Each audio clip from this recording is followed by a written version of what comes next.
Hi, நான் உங்க ஐஸ்வர்யா. என்னோட போன எபிசோட்ல அசாத்திய திறமைகள் கொண்ட மணிங்கிற குரங்க உங்களுக்கு அறிமுகப்படுத்தினேன்.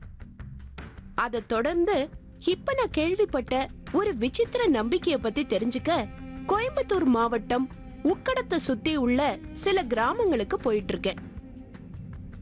அந்த செய்தி எனக்கு மட்டும் இல்ல, இந்த காலத்து இளம் பெண்கள் அனைவருக்குமே புத்துணர்ச்சியை ஏற்படுத்தக்கூடிய ஒரு செய்தி. போன தலைமுறையை சேர்ந்தவங்களான நம்ம அம்மாக்களோட சமையலுக்கும் இந்த தலைமுறையை சேர்ந்த இளம் பெண்களோட சமையலுக்கும் மலையளவு வித்தியாசத்தை சாப்பாட்டை ருசிச்ச மாத்திரத்துல ஈஸியா சொல்லிட முடியும்.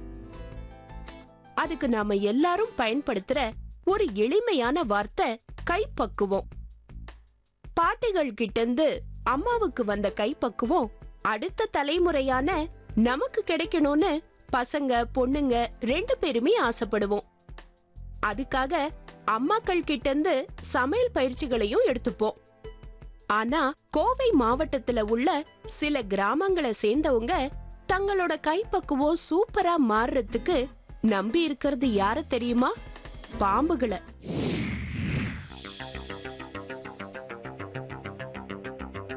நான் சமைச்சது என்னாலே சாப்பிட முடியாது. ஆனால் இந்த மாதிரி செஞ்சதுக்கு அப்புறம் அவ்வளோ நல்லா இருக்கு. அந்த டேஸ்ட் வந்து எனக்கே தெரியுது.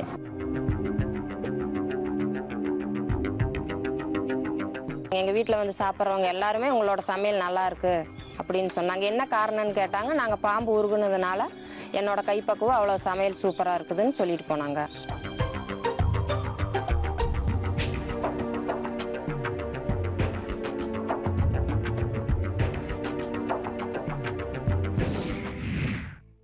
பச்சை பாம்பு, நாகப்பாம்பு மாதிரியான பாம்புகளை பிடிச்சு தலையில இருந்து வால் வரைக்கும் 3 தடவை நீவி விட்டா, அதாவது உருவி விட்டா கைப்பக்குவம் சூப்பரா மாறி சமையல்ல ருசி பெருகுங்கிறது மக்களோட நம்பிக்கையா இருக்கு. அது எப்படி பாம்புகளால ஒருத்தரோட கைப்பக்குவத்தை மாத்த முடியும்? கேக்குறதுக்கே சின்ன புள்ளத்தனமா இருக்கேன்னு நினைச்சிட்டு தான் உக்கடம் பக்கத்துல உள்ள கிராமங்களுக்குள்ள நான் நுழைஞ்சேன். ஆனா அங்க உள்ள பெண்கள் இந்த வழக்கத்து மேல வச்சிருக்கிற நம்பிக்கை என்னோட கேலியான எண்ணத்தை மறுபரிசீலனை செய்ய வேண்டிய அளவுக்கு மாத்திடுச்சு. காரணம், பெரும்பாலான பெண்கள் பாம்பை நீவுனதுக்கு பிறகுதான் மோசமா இருந்த தங்களோட கைப்பக்குவம் அனைவரும் பாராட்டும்படியா மாறுச்சுன்னு என்கிட்ட சொன்னாங்க. அவங்கள ஒருத்தவங்க ரம்யா. நீங்க எப்பயாச்சும் பாம்பை நீவி விட்டுருக்கீங்களா? நீவி விட்டுருக்கேன். எதுக்காக நீவி விட்டீங்க? அதாவது என் சமையல் வந்து எல்லாருமே பிடிக்காதுன்னே சொல்லிட்டு இருந்தாங்க. இப்போ எனக்கு தெரிஞ்சவங்க வந்து சொன்னாங்க, இந்த மாதிரி பாம்பு பிடிச்சி நீவி விட்டோம்னா உருவி விட்டோம்னா டேஸ்ட்டாக இருக்கும் அப்படின்னு சொல்லி சொன்னாங்க. அதனால நான் ட்ரை பண்ணி பார்த்துருக்குறேன். அதனால நல்லாவே இருந்தது. முதல்ல எல்லாம் என் டீ குடிக்கிறதுக்கே யோசிக்கிறவங்க இப்போ எல்லாருமே விரும்பி சாப்பிட்றாங்க என் சமையலே எல்லாமே. ரம்யா அவங்களோட அம்மா வீட்ல இருக்கும் போதே பாம்பை நீவி விட சொல்லி பல தடவை சொல்லியிருக்காங்க.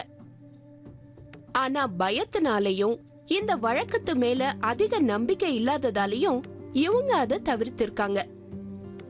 ஆனா கணவர் வீட்டுக்கு வந்த பிறகு தன்னோட சமையல் நல்லா இல்லைன்னு பலரும் கம்ப்ளைண்ட் பண்ண ஆரம்பிச்ச பிறகு எதுக்கும் முயற்சி செஞ்சு பார்க்கலாமேன்னு பாம்பை நீவி விட்டுருக்காங்க ரம்யா. பாட்டி இப்போ அம்மா எல்லாம் சொல்லும் போதும் கூட எனக்கு அவ்வளோக்கா தெரியல. இப்போ நானே ட்ரை பண்ணி பார்த்ததுனால எனக்கு அந்த வித்தியாசம் தெரியுது. முதல்ல நான் சமைச்சது என்னாலே சாப்பிட முடியாது. ஆனால் இந்த மாதிரி செஞ்சதுக்கப்புறம் அவ்வளோ நல்லா இருக்கு. அந்த டேஸ்ட் வந்து எனக்கே தெரியுது. நீங்க எத்தனை தடவை பாம்பை நீவி விட்டுருக்கீங்க? நான் கிட்டத்தட்ட 4 தடவை பிடிச்சி இந்த மாதிரி செஞ்சிருக்கிறேன். என்னதான் கைப்பக்குவம் செமையா ஆயிடும்னு ஒரு நம்பிக்கை இருந்தாலும் ஒரு பாம்பை கையால தொடுறது அவ்வளவு சாதாரணமான விஷயம் கிடையாது. உங்களுக்கு தெரிஞ்ச உங்க வைஃப் எத்தனை வாட்டி பாம்பை நீவி விட்டுருப்பாங்க? ஒரு 3-4 டைம் இருக்கும். 4 டைம் நான் தான் பிடிச்சி கொடுத்தேன். முதல்ல நீங்க அந்த பாம்பை நீவி விடும்போது அது எப்படி இருந்தது உங்க கையெல்லாம்? 2 நாளைக்கு ஒரு மாதிரி அந்த நினைக்க ஒரு மாதிரி சொரன்னு அது நினைச்சாலே ஒரு மாதிரியா இருக்கும். ரம்யா மாதிரியே பெரும்பாலான பெண்கள் திருமணம் முடிஞ்ச பிறகுதான் பாம்பை நீவி விட்டுருக்காங்க. ஏன்னா திருமணம் ஆன சில நாட்கள்லயே மனைவியோட கைப்பக்குவத்தை கண்டுபிடிச்சிடுற கணவன்மார்கள் பெரியவங்களோட வழக்கத்தை பின்பற்றி எங்கிருந்தாவது ஒரு பாம்பை பிடிச்சு வீட்டுக்கு கொண்டு வந்துடுறாங்க. அதோட தலைய அவங்க பிடிச்சுக்க தலையில இருந்து வால் பகுதி வரைக்கும் 3 தடவை மனைவிய நீவி விட சொல்றாங்க. இவ்ளோ கஷ்டப்படுறது எதுக்காக? அடுத்த வேளை சாப்பாடாவது ருசியா கிடைக்காதாங்கிற ஒரு நப்பாசைதான். முதல்ல நீங்க எந்த சூழ்நிலையில பாம்பை நீவி விட்டீங்க? நான் முத கல்யாணம் ஆகி வந்த புதுசில் எங்கள் கணவர் பாம்பு பிடிச்சிட்டு நல்ல பாம்பு கொண்டுட்டு வந்தார். அப்போ அம்மா சொல்லி கொடுத்த ஞாபகங்கள் வந்துச்சு. நான் பாம்பை உருகுனேன். பாம்பை உருகுனா நல்லா சமையல் நல்லா வரும் அப்படின்னு சொல்லி அம்மா சொல்லியிருக்கிறாங்க. அந்த ஞாபகத்துக்கு அவர் கொண்டுட்டு வந்த பாம்பை நான் உருகுனேன். அதனால இப்போ நான் நல்லா சமைக்கிறேன். இந்த தலைமுறையை சேர்ந்த பெண்களே சமையல் கைப்பக்குவத்துக்காக பாம்புகளை நீவி விடுறாங்கன்னா, போன தலைமுறை பெரியவங்க இந்த வழக்கத்து மேல அளவு கடந்த நம்பிக்கை வச்சிருப்பாங்கன்னு நினைக்கிறேன். பாம்பை தொட்டு நீவி விடுற தைரியசாலி பெண்களை தங்களோட வீட்டுக்கு மருமகளாக்கிக்கத்தான் எல்லாருமே விரும்பினாங்களாம். வரதட்சணைய விட இது மிகப்பெரிய கொடுமையா இருந்திருக்கும்னு நினைக்கிறேன். ஒவ்வொரு கிராமங்கள்லயும் அவங்களோட நம்பிக்கைப்படி விதவிதமான பாம்புகளை இந்த வழக்கத்துக்காக பயன்படுத்துறாங்க.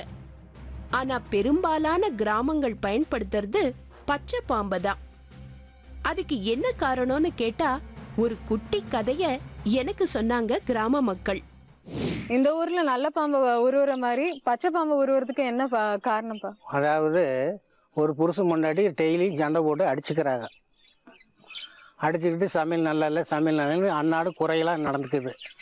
ஒரு நாள் அந்த புருஷன் முண்டாட்டி அந்த புருஷனுடைய மனைவி முருங்கைக்காய் பிடுங்க போகுது. முருங்கை மரத்துக்கு போய் 2 முருங்கை பறிச்சுட்டு வருவோன்னு சொல்லி பறிச்சுட்டு அறுக்க போகவும் பச்சை பாம்பு இருந்திருக்குது. அது அவங்களுக்கு தெரியாமல் முருங்கைக்காய் மாதிரியே இருக்கவும் அதை பறிச்சுட்டு வந்துட்டாங்க. அதை கொண்டாந்து அரிஞ்சு போடும்போது அந்த பச்சை பாம்பையும் அறியும் போது வாழை பிடிச்சி உருவிடுது. அன்னைக்கு அது செஞ்ச சமையலும் ரொம்ப பிரமாதமாக இருக்குது. என்னம்மா இன்னைக்கு இவ்வளோ டேஸ்ட்டாக இருக்குது குழம்பு அப்படின்னு என்னன்னு தெரியலங்கன்னா அதுக்கப்புறம் தான் அவங்க யோசனை பண்ணாங்களாம், நம்ம பச்சை பாம்பு உருகுனனால தான் நம்மளோட குழம்பு இவ்வளோ டேஸ்ட்டாக இருக்குன்னு. அதுக்கப்புறம் அவங்க குடும்பமும் சந்தோஷமா இருந்துச்சா. ஆரம்ப காலகட்டங்கள்ல அனைத்து கிராமங்களை சேர்ந்தவங்களுமே பச்சை பாம்பை மட்டும்தான் கைப்பக்குவத்துக்காக பயன்படுத்திட்டு இருந்தாங்க. ஆனா விஷம் அதிகம் உள்ள பாம்பை நீவி விட்டா பலன் அதிகம் கிடைக்கும்னு ஏதோ ஒரு கட்டத்துல ஒரு சிலர் முயற்சி செய்ய எல்லா பாம்புகளுமே இந்த வழக்கத்துக்குள்ள வந்திருக்கு. ஒரு குறிப்பிட்ட வருடங்களுக்கு ஒரு தடவை பேட்டரிக்கு ரீசார்ஜ் செய்யற மாதிரி கைப்பக்குவத்துக்கான பவரையும் அடிக்கடி பாம்பை நீவி விட்டு ஏத்திக்கணுமா. பாம்பை நீவி விட்டா எத்தனை வருஷத்துக்கு அந்த கைப்பக்குவம் அப்படியே இருக்கும்? ஒரு 5-6 வருஷத்துக்கு இருக்குமா. 6 வருஷம் வரைக்கும் இருக்கும். அப்புறம் 2வது கொஞ்சம் கம்மியாகும். அப்புறம் 2வது ஏதாச்சும் நம்ம பார்த்து இது பண்ணோம்னா மறுபடியும் நல்லாயிருக்கும். ஒரு 2-3 டைம் பண்ணிட்டோம்னா அப்புறம் அது ரொம்ப நாளைக்கு இருக்கும். அது ஒரு 50 வருஷம் 60 வருஷம் வரைக்கும் அது இருக்கும். ஒரு 4 டைமெல்லாம் பண்ணிட்டாங்கன்னா அப்புறம் தேவையே இல்லை. தங்களோட கிராமங்கள்ல உள்ள இந்த நடைமுறை பத்தி வெளியூர்கள்ல உள்ள நண்பர்கள் கிட்டையும் உறவினர்கள் கிட்டையும் பெருமையா சொல்றாங்க இந்த கிராம மக்கள். அத நம்பி தங்களோட கைப்பக்குவமும் சூப்பரா மாறணும்னு நினைக்கிறவங்க நாங்களும் பாம்பை நீவணும்னு சொல்லி இந்த கிராமங்களை சேர்ந்தவங்க கிட்ட உதவி கேக்குறாங்க. நம்பி வர அத்தனை பேருக்கும் உதவி செய்யறாங்க இந்த கிராமங்களை சேர்ந்த ஆண்கள். நீங்க பாம்பை நீவி விட்டதுக்கு அப்புறம் உங்க சமையல் ஏதாச்சும் வித்தியாசம் இருக்கு? கண்டிப்பா மாட்ட வந்துச்சுமா. அதுக்கு முன்னாடி எனக்கு சமையல் அவ்வளோக்கா வராது. பாம்பை நீவின பிறகுதான் நல்லா சமையல் வந்துச்சு. எங்க வீட்டுக்காரர் ரொம்ப சந்தோஷப்பட்டாரு. எல்லாருமே ரொம்ப சந்தோஷப்பட்டாங்க. எங்க வீட்டுல சாப்பிட்றவங்க எல்லாருமே உங்களோட சமையல் நல்லா இருக்கு அப்படின்னு சொன்னாங்க. என்ன காரணம்னு கேட்டாங்க. நாங்க பாம்பு உருகுனதுனால என்னோட கைப்பக்குவம் அவ்வளவு சமையல் சூப்பரா இருக்குதுன்னு சொல்லிட்டு போனாங்க. பாம்பு நீவிர நம்பிக்கை உள்ள கிராமங்களை சேர்ந்த இளம் பெண்கள் தங்களுக்கு திருமணம் ஆகிறதுக்கு முன்னாடியே இந்த சடங்க முடிச்சிடுறாங்க. காரணம், கணவன் வீட்ல இதுக்கு சம்மதிக்கலன்னா என்ன செய்யறதுங்கிற பயம்தான். பாம்பை நீவிர இந்த நடைமுறை எந்த காலகட்டத்துல உருவாச்சு? பாம்புகளை தினசரி கையாளும் மனிதர்கள் இந்த நடைமுறை பத்தி என்ன சொல்றாங்க? இந்த கேள்விக்கான பதில்களோடவும் இன்னும் பல சுவாரஸ்யங்களோடவும் அடுத்த செக்மெண்ட்ல உங்களுக்காக காத்துட்டு இருக்கு. கோவை மாவட்டம் உக்கடத்தை சுத்தி உள்ள சில கிராமங்கள்ல நடைமுறையில இருக்கிற ஒரு விசித்திர சம்பிரதாயத்தை பத்தி பாத்துட்டு இருக்கோம். பச்சை பாம்பையோ நல்ல பாம்பையோ தலையில இருந்து வால் வரைக்கும் 3 தடவை நீவி விட்டா கைப்பக்குவம் சூப்பரா மாறி அவங்க சமைக்கிற உணவு அமிர்தம் மாதிரி இருக்கும்னு நம்புற இந்த தலைமுறையை சேர்ந்த பெண்களும் இந்த வழக்கத்தை கொஞ்சம் கூட தயங்காம கடைபிடிக்கிறாங்க. உங்க ஃப்ரெண்ட்ஸ் யாராச்சும் சமையலுக்காக பாம்பு நீவி விட்டுருக்காங்களா? நீவிட்டுருக்காங்க. என் கூட இருக்க 2 ஃப்ரெண்ட்ஸ் நீவிட்டுருக்காங்க. அவங்க நீவிடும்போது எனக்கும் அதை தொடணும் அப்படின்ற ஆசை வந்து இருந்துச்சு. ஸோ அதுக்கப்புறம் அவங்க எல்லாம் இது பண்ணதுக்கப்புறம் நானும் போய் அதை பிடிச்சிருக்கேன், பாம்பை கையில் பிடிச்சிருக்கேன். அவங்க சமையலில் ஏதாச்சும் மாற்றம் தெரியுதா அது பாம்பை நீவி விட்டதுக்கப்புறம்? தெரியுதுன்னு நினைக்கிறேன் நான். பாம்பை நீவுற இந்த பழக்கத்தை பத்தி இதுவரைக்கும் நான் கேட்ட அத்தனை பேரும் எளிமையான கிராமத்து மக்கள். அதனால நடக்கிற விஷயங்களை அப்படியே சொன்னாங்க. ஆனா இந்த விசித்திரமான பழக்கத்தோட வேறு எதுன்னு வரலாற்று ரீதியாகவும் நான் தெரிஞ்சுக்க ஆசைப்பட்டேன். என்னோட இந்த விருப்பத்தை நிறைவேற்ற தங்களோட கிராமத்துல ஒரு நபர் இருக்கிறதா சொல்லி மலர் வர்ணத்தை அறிமுகப்படுத்தினாங்க கிராம மக்கள். அப்ப இந்த கலைக்கு பேர் என்ன சார்? இது அறவும் வாழ்வுருவும் கலைன்னு சொல்றதுப்பா. பாரம்பரியமான ஒரு குழந்தைகள் பருவ பெண்களுக்கு திருவள்ளுவர் சொன்னது மாதிரி முப்பாலும் கற்றுக் கொடுத்த பின்னாடி உணவென்னும் அமிழ்தத்தை உருவாக்கி கொடுக்கிற ஒரு கலையை நாங்கள் கொடுக்க வேண்டிய நிலைக்கு உருவாக்கப்பட்டோம். அது குடும்ப பாரம்பரியமான ரகசிய முறைகளை நாங்கள் கொடுத்தோம்.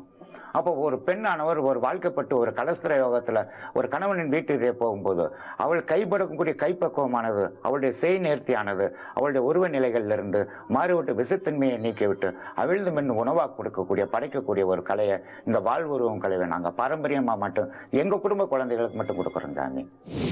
பல 100 ஆண்டுகளா வழக்கத்துல இருக்கிற இந்த விசித்திரமான கலையோட பேரு அரவம் வால் உருவும் கலைன்னு சொன்னாரு மலர் வர்ணம்.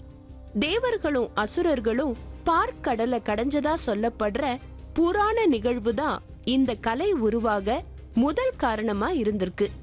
அதை தொடர்ந்து சித்தினிகளுக்கும் அரசர்களுக்கும் சமையல் செய்யும் பிரதான சமையல்காரர்களுக்கு மட்டும் அரவம் உருவும் கலை செயல்முறைப்படுத்தப்பட்டிருக்கு.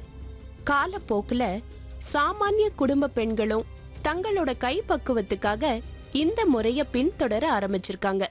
பாம்பு உருவறதுக்கும் சமையலுக்கும் என்ன சம்பந்தம் சார்? அதுவும் குறிப்பா எதனால பெண்களுக்கு வந்தது? ஆமாம் சாமி, உங்களை சின்ன குழந்தையிலேருந்து வளர்த்துறோம், ஆளாக்குறோம், ஒரு விவாக யோகத்தை கட்டி கொடுக்குறோம், சகல ஐஸ்வர்யத்தையும் கொடுத்து அனுப்புகிறோம். அப்போ ஒரு குடும்பத்தில் போய் உட்கார்ந்த உடனே முதல்ல ஒரு மனிதனுக்கு தேவைப்பட்டது உணவு. அந்த உணவை நீ சமைச்சு பரிமாறுறது உன்னுடைய கையும் உன்னுடைய கைப்பக்குவமும் சரியான இனிமையாக அமிழ்தமான நிலையை இருந்தால் தான் தாயி நீ சமைக்கும் உணவானது உங்களுடைய கணவர் உன்னுடைய சொந்த பந்தங்களுக்கு கொடுக்க முடியும். ஒரு சந்தோஷமான மனமகிழ்வு இருக்கும், நோய் நொடியற்ற வாழ்க்கை இருக்கும். ஸோ அதனால தான் இவ்வளோ தூரம் வளர்த்த ஆளாக்கின பின்னாடி உங்களை விவாகம் பண்ணி அனுப்பும் கூட காலங்களில் மட்டும்தான் இதை நாங்கள் சொல்லி கொடுக்கக்கூடிய ஒரு வல்லமைக்கு வந்துடுறோம். சித்தர்களோட காலத்துல அவங்களுக்கு சமைத்து தந்த பெண்களுக்கு மட்டுமே தெரிந்த ஒரு ரகசியமா இருந்த அரவம் உருவும் கலை இப்போ நடைமுறையில இருக்கிறது கோவை மாவட்டத்துல உள்ள சில கிராமங்கள்லயும் திண்டுக்கல் மாவட்டத்துல உள்ள சில கிராமங்கள்லயும் மட்டும்தான். அதுக்கு காரணம் இந்த பகுதிகள்ல பாம்புகள் மிக சாதாரணமா மனிதர்கள் வாழும் பகுதியில நடமாடுறதுதான். இப்ப இருக்கிற ஜெனரேஷன்ல சயின்டிபிக்கா எப்படி நம்புவாங்க? வெரி சிம்பிள், வெரி சிம்பிள்ப்பா. ஒரு பாம்பின் தலையில் இருக்க விஷமானது ஒரு குறிப்பிட்ட திதி நாள் நட்சத்திர காலங்கள் மட்டும் தலையில் இருக்கும். பாக்கி நாள் பூராமே நேரங்கள் பூராமே வாலின் பகுதிகளில் தான் இருக்கும். அப்போ தலையை பிடித்து வாலில் கீழே உருவி வரும்போது அதனுடைய பவர் ஆனது அந்த வைரஸ் ஆனது, அந்த இன்ஃபெக்ஷன் ஆனது நம்மளுடைய ஸ்கின் டிசீஸ்ன்னு சொல்கிறது ஸ்கின் ஹோல்ஸ் வரை அப்ளை ஆனோடனே நம்மளுடைய உள்ளங்கையில் பரவிடும் தாயே. அப்போ நம்ம உள்ளங்கையில் இருக்க விஷத்தன்மை பொருந்திய நம்மளுடைய சரீர ரத்தமும் அந்த பாம்பினுடைய விஷத்தன்மை பொருந்திய சரீர ரத்தமும் ஒன்றான பின்னாடி அந்த இடத்துல ஒரு புதிய பரிணாமம் உருவாகி விடுகிறது. அதுதான் சுத்தம் ரகசியம். கிராம மக்கள் கிட்ட நான் பேசும்போது சில வருடங்களுக்கு ஒரு தடவை பாம்பை நீவி விட்டாதான் கிடைச்ச கைப்பக்குவம் நிலைச்சிருக்கும், இல்லன்னா அதோட சக்தி நாளுக்கு நாள் குறைஞ்சுகிட்டே வரும்னு சொன்னாங்க. ஆனா மலர் வர்ணம் அரவம் உருவும் கலைய ஒரு தடவை செஞ்சிட்டாலே வாழ்நாள் முழுவதும் அதோட சக்தி உடல்ல நிலைச்சு இருக்கும்னு சொல்றாரு. இந்த நாள் இந்த கிழமை தான் செய்யணும் ஏதாச்சும் விதிமுறை இருக்கா? இருக்கு சாமி. அமாவாசை என்று சட்டை கட்டும் வளர்பிறை காலங்களில் இந்த நிலைகள் செயல்படுத்தலாம், சிறப்பா இருக்கும். கோயம்புத்தூரை சேர்ந்த ஒரு ஸ்னேக் கேட்சர் அமீன். தினசரி பாம்புகளை கையாள்ற இவர் அரவம் உருவும் கலைய ஒரு மூட நம்பிக்கைன்னு சொல்றாரு. பாம்புகள் பத்தி நிலவர ஏராளமான பொய் நம்பிக்கைகள்ல இதுவும் ஒண்ணுங்கிறது அவரோட கருத்து. ஆனா இந்த விசித்திர வழக்கம் மூலமா பாம்புகள் மேல மனிதர்களுக்கு பயம் போய் நெருக்கம் உருவாகிறதுக்கு வாய்ப்பு இருக்கிறது தன்னை பொறுத்த வரைக்கும் ஒரு நல்ல விஷயம்னு சொல்றாரு அமீன். உங்க பேர் சார்? என் பேர் அமீன் போதசாங்க. பாம்பை பத்தி உள்ள நம்பிக்கை இந்த ஊர்ல இன்னும் என்னென்ன இருக்கு? நிறைய விஷயங்கள் இருக்குது. பொதுவாக வந்து பார்த்தீங்கன்னா பெண்கள், நம்ம முன்னோர்கள் பார்த்தீங்கன்னா பெண்கள் சமையல் கலையில் ஓரளவுக்கு தேர்ச்சி பண்ணவங்களுக்கு பாம்புகளை நெய் ஒன்றுன்னு சொல்லுவாங்க. அதில் ஃபஸ்ட்டு பார்த்தீங்கன்னா இந்த பச்சை பாம்பு தான். அந்த பெண்கள் வந்து இந்த பச்சை பாம்பு வந்து உடம்புல வால் வரைக்கும் ஃபுல்லாக நெய் விட்டாங்க அப்படின்னா அவங்க செய்கிற சமையல் வந்து நல்லா டேஸ்ட்டாக இருக்குன்னு ஒரு நம்பிக்கை, நம்ம முன்னோர்கள் சொன்ன ஒரு நம்பிக்கைகள் இந்த மாதிரி நிறைய இருக்குது. நாங்கள் என்னதான் இதில் வந்து நம்ப வேண்டாங்க, இது வந்து ஒரு பொய்யான ஒரு தவறுன்னு சொன்னாலும் யாரும் நம்ப மாட்டேங்கிறாங்க. அவங்களுக்கு ஒரு நம்பிக்கை, அந்த நம்பிக்கை தான் இப்போ வந்து நாங்கள் வந்து மூட நம்பிக்கை வந்து இப்போ அவங்க நம்பிட்டு இருக்கிறாங்க. இப்போ இந்த நம்பிக்கை இவங்களுக்கு அப்புறம் இவங்க பசங்களுக்கு போகும். இதைத்தான் நாங்கள் நம்ப வேண்டாம்னு சொல்கிறாங்க. உண்மையை சொல்லணும்னா எனக்கு அவ்வளவா சமைக்க தெரியாது. அதனால கிராமத்தை விட்டு போகிறதுக்குள்ள நானும் அரவம் உருவும் கலைய ஒரு தடவை ட்ரை பண்ணி பார்க்கலான்னு இருக்கேன். ஆனா என்னால அது முடியுமான்னு தெரியல. நீங்க ஒரு சின்ன பிரேக் எடுத்துக்கோங்க, நான் கொஞ்சம் தயார்படுத்திக்கிறேன். கோவை, திண்டுக்கல் மாவட்டங்களை சேர்ந்த சில கிராமங்கள்ல இன்னைக்கும் நடைமுறையில இருக்கும் அரவம் உருவும் அதிசய கலைய பத்தி தான் இன்னைக்கு பாத்துட்டு இருக்கோம். பச்சை பாம்பையோ நாகப்பாம்பையோ 3 தடவை நீவி விட்டா கை பக்குவம் சூப்பரா மாறும்னு இங்க உள்ள மக்கள் உறுதியா சொன்னதால நானும் அதை ட்ரை பண்ணி பார்க்கலான்னு இருக்கேன். என்னோட ஆசைக்கு ஓகே சொல்லி ஒரு பச்சை பாம்பை தயார் செய்யறதா சொன்னாங்க கிராமத்து ஆண்கள்.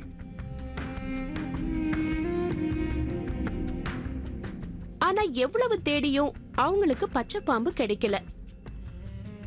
நாகப்பாம்பு தான் கிடைச்சது. ஆனா வேற வழி இல்ல. இப்ப நான் அரவம் உருவும் கலைய செஞ்சேதான் ஆகணும். ஃபர்ஸ்ட் டைம் ஒரு பாம்பை தொடும்போது ரொம்ப பயமா இருந்தது. தொடணும்னு நினைக்கும் போது ஒரு மாதிரி உள்ளுக்குள்ள ஒரு மாதிரி ஃபீல், அது சொல்ல முடியாத ஒரு ஃபீல்.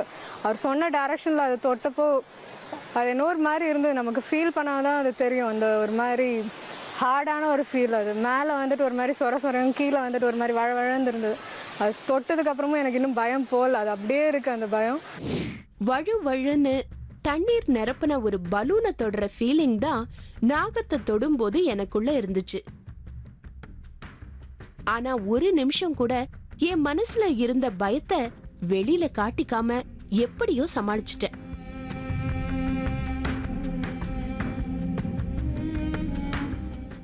அது தொடும்போது நமக்கு வந்துட்டு ஒரு மனசுக்குள்ள ஒரு தோணல் வந்துக்கிட்டு தான் இருக்கு. ஒரு பாம்பே நம்ம தொடுறோம், அது எவ்வளோ ஒரு கஷ்டமான விஷயம். ஒரு பாம்பை ஹேண்டில் பண்ணும்போது அதுக்கு ஈக்குவலாக இருக்கிற ஒரு சமையலை ஹேண்டில் பண்ண முடியாது. இதுவும் ஆல்மோஸ்ட் ஈக்குவல் மாதிரி தான். பொம்பளைங்களுக்கு சமைக்கிறது ரொம்ப கஷ்டம், பாம்பை தொடுறதும் இன்னொரு அதுக்கு மேலே கஷ்டம். பாம்பே தொட்டுட்டோம், சமையலை ஹேண்டில் பண்ணுறதும் அதுக்கு ஏற்ற மாதிரி ஈஸியாக பண்ணிடுவோம்னு தோணுது. ஊருக்கு போனதும் முதல் வேலையா ஒரு நல்ல நான்வெஜ் டிஷ்ஷை சமைச்சு பார்க்கணும்.